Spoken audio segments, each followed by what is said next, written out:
प्रायोजक राम बंधू आचार, आपला टेस्ट पार्टनर।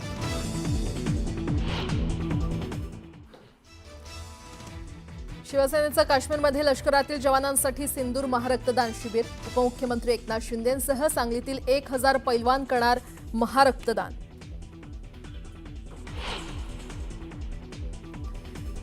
पंतप्रधान मोदींच्या हस्ते आज 3 वंदे भारत ट्रेनचं लोकार्पण। पुणे ते नागपूर वंदे भारत होणार सुरू।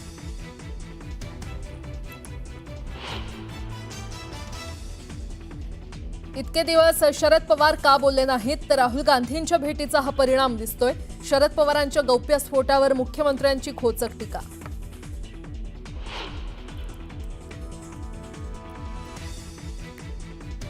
शिवसेना उबाठाचे आमदार सुनील शिंदेंच्या मुलावर महिलेच्या तक्रारीवरून गुन्हा दाखल। कालच्या वरळीतील राड्यादरम्यान सिद्धेश शिंदेंनी धक्का मारल्याचा महिलेचा आरोप।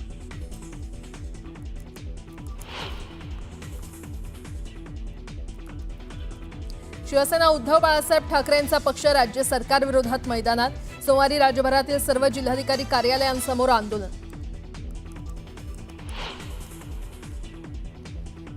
कोर्टाचा आदेश जुगारून दादरमध्ये कबुतरांना दाणे खायला घालणाऱ्या महेंद्र सकलेचाला पोलिसांचा दणका। कार जप्त करत गुन्हा दाखल।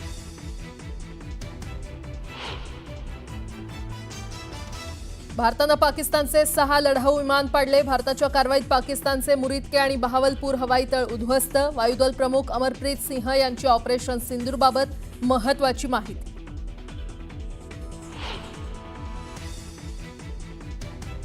नागपुरातील कोराडीतल्या महालक्ष्मी मंदिरात निर्माणाधीन स्लॅब कोसळला। 5 ते 6 मजूर जखमी। कोराडी ते मंदिर मार्गावर सुरू होतं स्लॅब टाकण्याचं काम।